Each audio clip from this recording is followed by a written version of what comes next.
also, which is on the outside of those arteries. Okay. Next we come to the accessory meningeal artery. Now this accessory meningeal artery, it has a large extracranial course and it has a relatively small intracranial course. So accessory meningeal artery, you know, will come into the skull through the foramen ovale along with mandibular. So this is the foramen ovale, you know, mandibular nerve, accessory meningeal artery, lesser superficial petrosal nerve, and emissary vein, MALE. These are the structures passing through the foramen ovale. So from below also you have the accessory meningeal artery coming up into the foramen ovale. So this is accessory meningeal artery. This accessory meningeal artery will supply the surrounding dura mater. It will also give a branch to the trigeminal ganglion. But what the important thing is, it has a large extracranial course, and this large extracranial course supplies the pterygoid muscles over here and the other palatal muscles, the levator velli palatini and the tensor velli palatini that are below the skull, and the lateral pterygoid and medial pterygoid. They are being supplied below the skull by the accessory meningeal artery. Apart from that, you have the inferior alveolar artery. So over here you have another branch, that is the inferior alveolar artery. To draw the inferior alveolar artery, again you have to draw the mandible, because the inferior alveolar artery is going into the mandibular foramen and into the mandibular canal. So you have to draw the inside of the mandible here, because unless you draw the inside of the mandible, you cannot see the extent of the inferior alveolar artery. So say like this.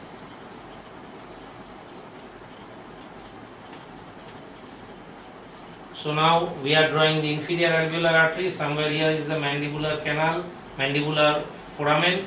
It is guarded by the lingula. So mandibular foramen is guarded by the lingula, and this is the inside of the mandible. How you will know this is inside of the mandible? Because we are drawing the mylohyoid line. Once you have drawn the mylohyoid line and you have differentiated the sublingual and the submandibular regions of the mandible, so you know this is the inner surface of the ramus and the body of the mandible.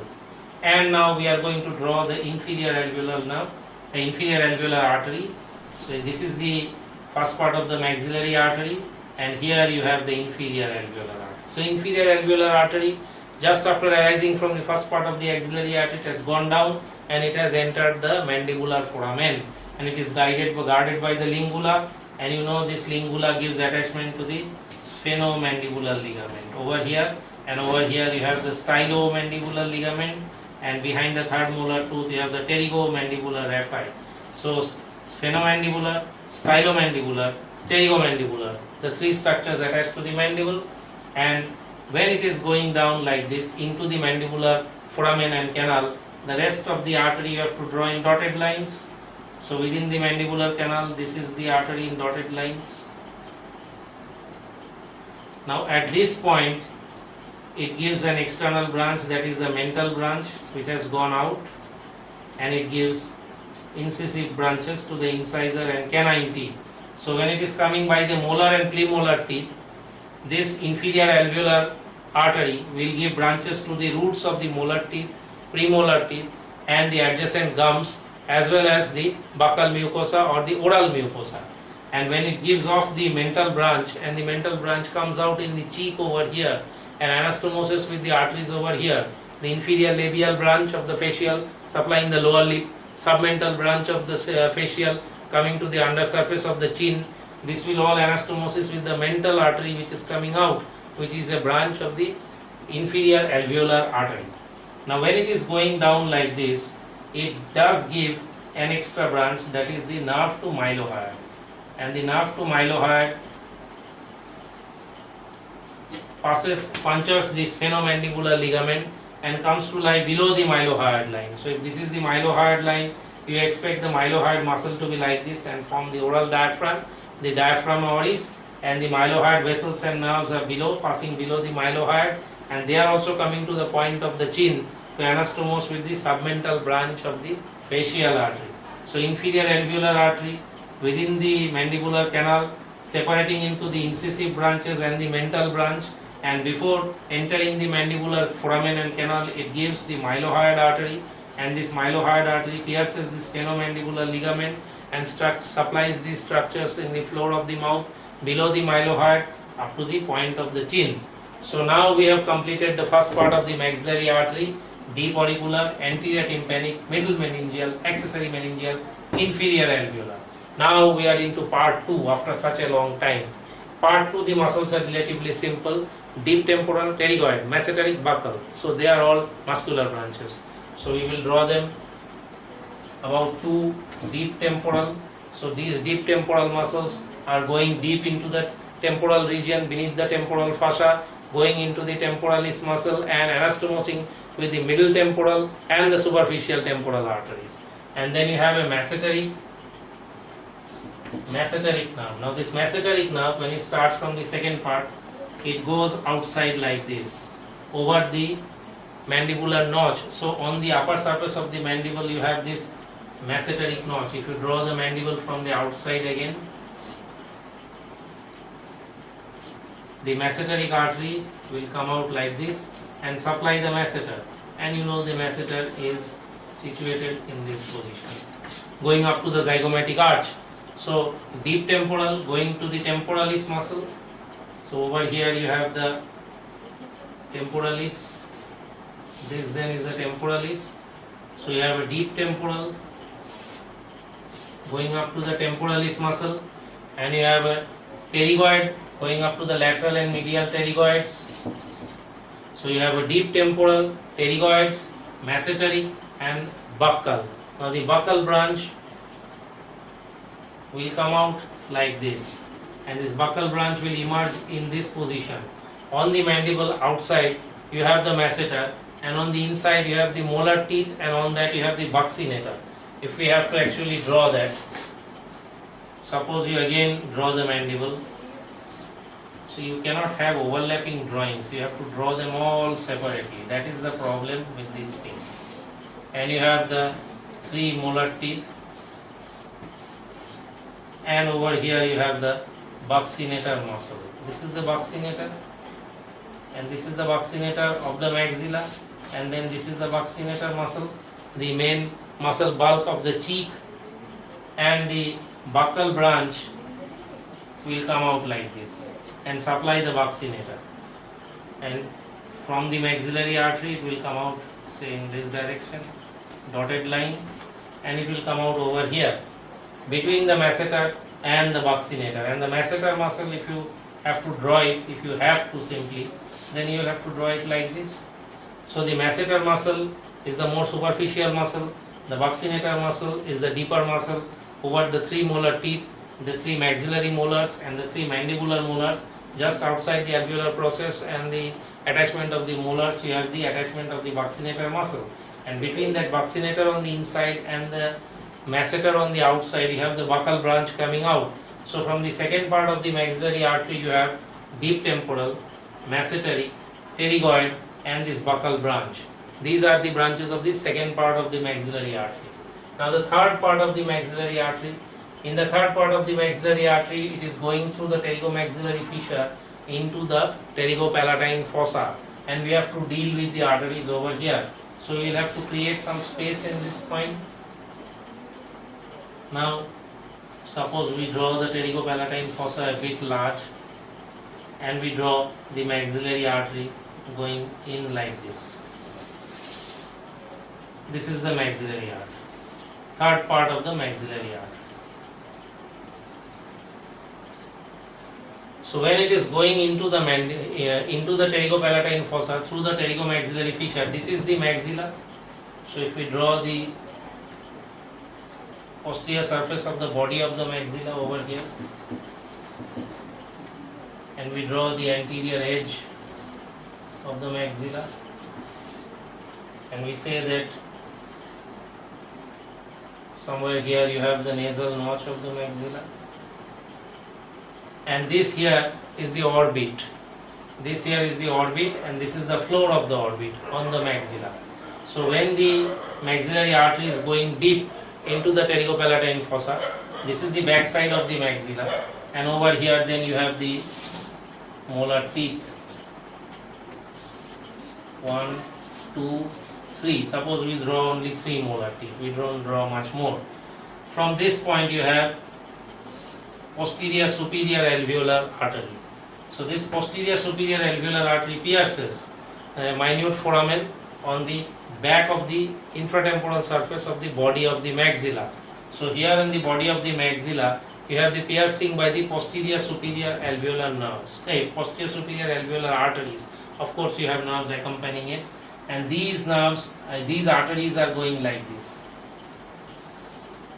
Posterior superior alveolar arteries, and these posterior superior alveolar arteries give branches to supply the molar teeth and the surrounding gums, and when they are going anterior, beneath the wall of the maxillary sinus, beneath the wall of the mucous lining of the maxillary sinus, anteriorly they are giving anterior superior alveolar nerves to the incisors, canines and premolar teeth. So just as the mandibular teeth were being supplied by the inferior alveolar nerve, by its incisive branches and branches to the premolars and molars, so the maxillary teeth are being supplied by the posterior superior and anterior superior alveolar vessels. So you have posterior superior alveolar artery and its continuation, the anterior superior alveolar arteries, and on its way they are going to give some orbital branches as well. So these are also going to give some orbital branches.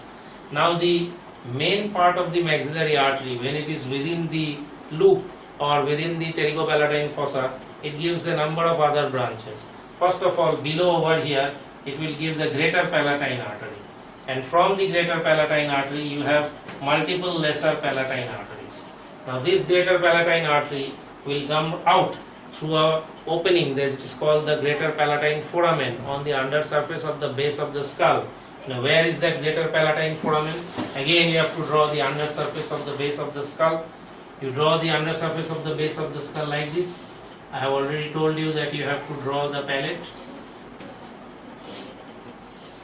and you have to draw the zygomatic arch like this, and at this corner over here you have the greater palatine foramen. So this artery that is going down is actually coming down below the base of the skull like this through the greater palatine foramen, and it is going along the hard palate, that is along the palatine process of the maxilla and the horizontal process of the palatine bone, and it is going right up to this incisive canal over here, and from this incisive canal it is taking an upward turn. So above here you have the nose, because this palate is actually a partition between the nasal cavity and the oral cavity. So from the pterygopalatine fossa it has descended down into the palate. In the palate it has gone anteriorly, centered into the incisive canal, and then it has gone up again into the nose. So from the pterygopalatine fossa down into the hard palate, from the walls of the hard palate back up into the nasal cavity. So if you draw the nasal cavity, suppose you draw the nasal cavity over here, and this greater palatine artery, if you draw the nasal cavity over here, this is then the hard palate and this is the hanging soft palate. So this artery, it was coming like this, and it has gone up, and it has gone up into the nasal cavity, and when it has gone up into the nasal cavity from the palate, so from the pterygopalatine fossa the greater palatine artery has gone down, punctured the skull once, it has gone down through the greater palatine canal, along the wall under surface of the hard palate it has gone anteriorly behind the incisor teeth, and behind the incisor teeth there is a small opening, the incisive canal, and in that incisive canal it has gone up, and from the hard palate it has punctured and gone up into the nasal cavity. Once it goes up into the nasal cavity, it can take two directions. This termination of the greater palatine artery can go along the septum of the nose, it can go along the lateral wall of the nose. So which direction will it take? It will supply partially both.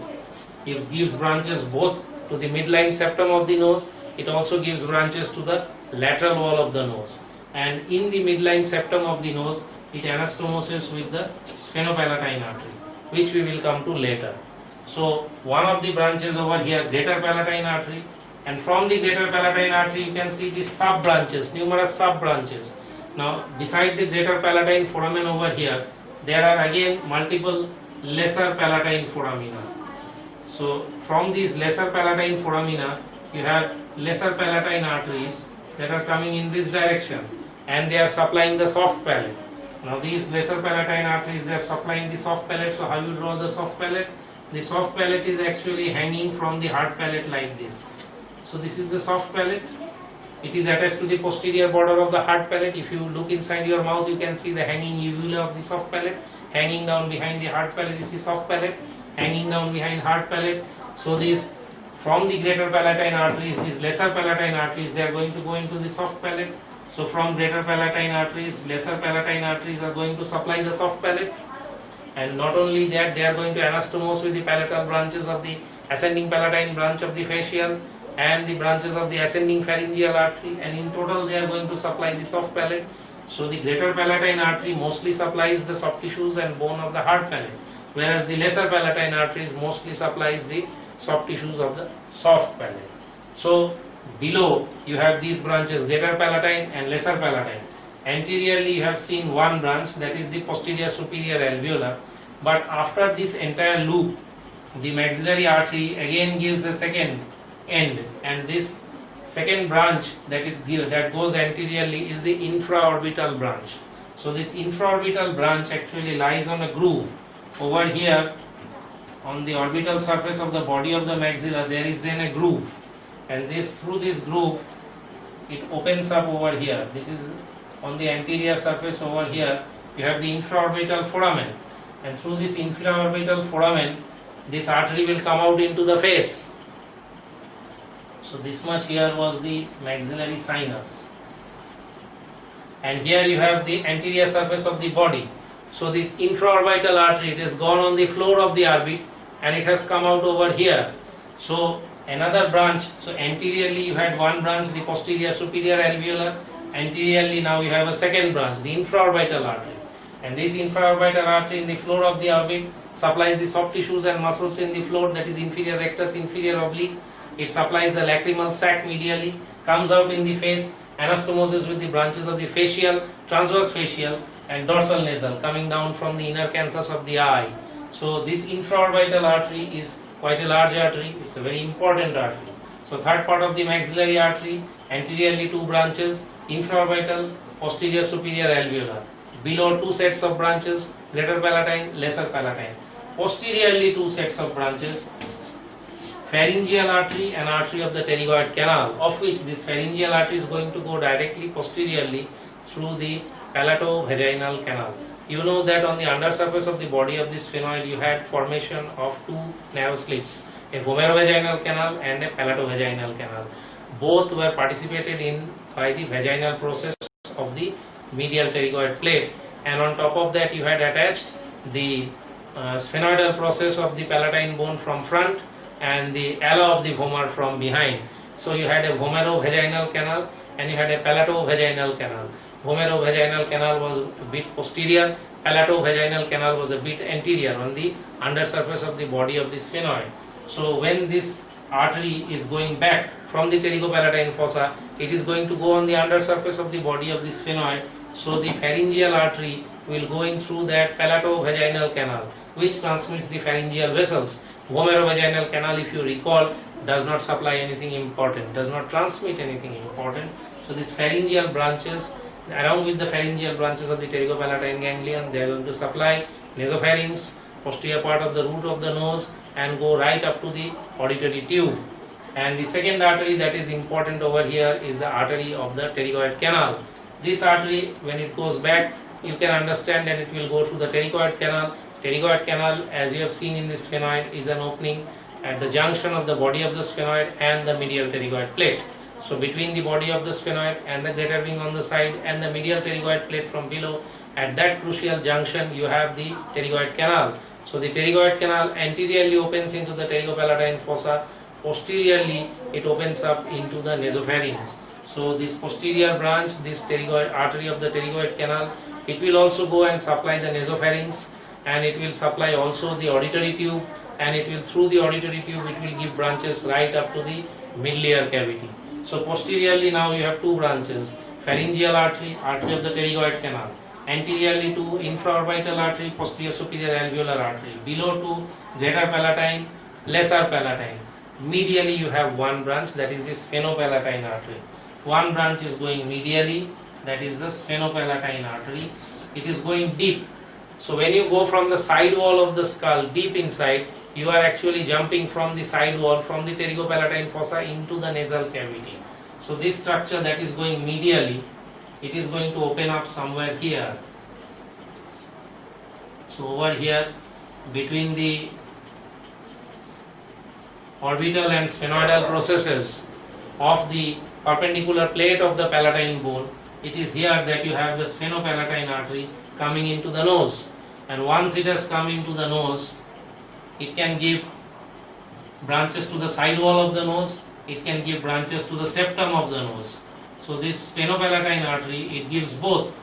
This sphenopalatine artery, when it is jumping over the gap between the orbital and sphenoidal processes of the palatine bone, from the pterygopalatine fossa it is going medially and penetrating the lateral wall of the nose, and coming into the lateral wall of the nose, it gives branches to the lateral wall, it jumps over the nose. So if you draw the nasal cavity, like this, and if you draw the septum like this, the sphenopalatine artery has come in this direction, and it has given a branch that passes along the septum, and it gives multiple branches that passes along the lateral wall. So branches along the septum and branches along the lateral wall. So these posterior branches along septum and lateral wall are the short branches. Short posterior branches to the lateral wall, short posterior branches to the septum. And along the septum, one branch is quite long. It comes right up to the anteroinferior part of the septum and anastomosis with this upturned branch of the greater palatine artery. Not only that, it also anastomosis with the septal branches of the superior labial artery, which is a branch of the facial artery, or the superior labial artery that comes here from the facial artery. You know, facial artery has got inferior labial, superior labial, lateral nasal, and the terminal branch over there. So the angular branch, so the superior labial branch, it gives branches to the septum and lateral wall, the septal branch and an alar branch. So yes, from the superior labial branch of the facial, you have a branch over here. So greater palatine artery, sphenopalatine artery, septal branch of superior labial artery, they together anastomose on the anteroinferior part of the nasal septum to form the little's area, which is a vulnerable area, highly vascular, and a common site of epistaxis in the anterior part of the nasal septum. So in the third part of the maxillary artery, you then have which branches? You have anteriorly two branches. You have the infraorbital branch, posterior superior alveolar branch. Below you have greater palatine, lesser palatine. Posteriorly you have artery of the pterygoid canal, pharyngeal branch. Medially you have one branch, the sphenopalatine artery. Of all these branches, technically this sphenopalatine artery is supposed to be the termination of the maxillary artery. That means this loop is supposed to end with the sphenopalatine artery.